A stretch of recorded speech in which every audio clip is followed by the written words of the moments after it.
Selon certains, les juifs ashkénazes seraient en fait des descendants de Khazars, un peuple converti au judaïsme en masse au 7e siècle. D'après cette théorie, le peuple juif n'aurait aucun lien avec l'histoire antique d'Israël et donc aucun droit sur la terre d'Israël.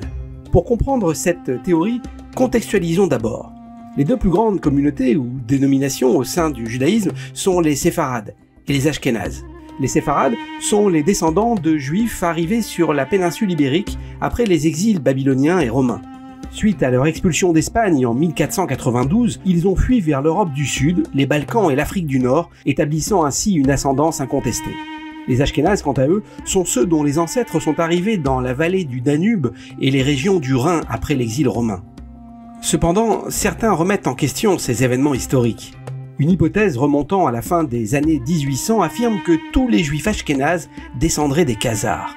Dans les années 600, dans le sud-est de l'actuelle Russie, des peuples turcs forment un État puissant, avec une population ethniquement diverse. C'est le royaume de Khazarie. Au 7e siècle, une partie de la classe dirigeante khazare se convertit au judaïsme sur ordre de leurs dirigeants.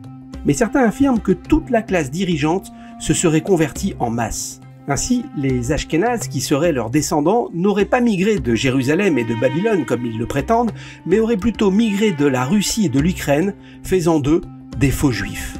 L'absence de preuves pour cette théorie n'a pas empêché certains généticiens, historiens, linguistes et laïcs de l'adopter.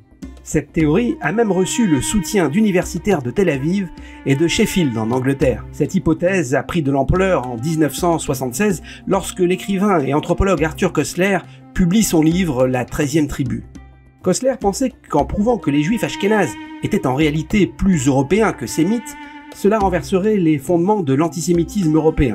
Ironiquement, les affirmations de Koestler n'ont fait que nourrir l'antisémitisme en alimentant les intérêts des bigots et des ignorants. En effet, les commentateurs en ligne l'utilisent pour discréditer le peuple juif en le qualifiant de nation fictive. Dans un discours prononcé en 2018, Mahmoud Abbas cite Koestler et sa théorie selon laquelle les juifs ashkénazes descendraient des Khazars. Logiquement, cette théorie a beaucoup d'importance pour ces personnes qui ont à l'évidence un intérêt caché. Elle délégitime les revendications juives sur la terre d'Israël. En effet, si les Ashkénazes venaient de l'actuelle Russie, les assertions d'une nation ancestrale dans l'ancienne terre d'Israël seraient rejetées. La faille de cette théorie, c'est que le royaume de Khazarie a été détruit à la fin du premier millénaire. Et les seules traces de juifs dans cette région remontent à 400 ans plus tard dans l'actuel ouest de l'Ukraine et la Biélorussie. De plus, les tests ADN ont montré une proximité entre les juifs ashkénazes et séfarades. Mais il n'y a aucune connexion entre les juifs ashkénazes et les Khazars. Cette théorie peut aussi être discréditée d'un point de vue linguistique. La principale langue des juifs ashkénazes, le yiddish, ne montre aucune trace d'origine turque. Le yiddish est considéré comme une langue germanique avec un mélange de mots hébreux et araméens. Comme le dit le linguiste yiddish Alexandre Biater, les noms de familles portés par les juifs d'Europe de l'Est ainsi que la langue yiddish ne contiennent aucun lien avec la Khazarie. Il est également important de souligner que la théorie ignore complètement les communautés séfarades et autres communautés juives.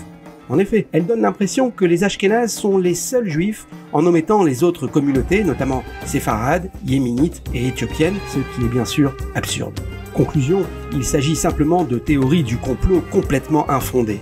Les juifs ashkénazes sont définitivement des juifs, malgré toutes les hypothèses réfutées qui prétendent le contraire, et ont toujours été considérés comme tels par les autres juifs, comme en témoignent de nombreux échanges épistolaires tout au long du Moyen-Âge.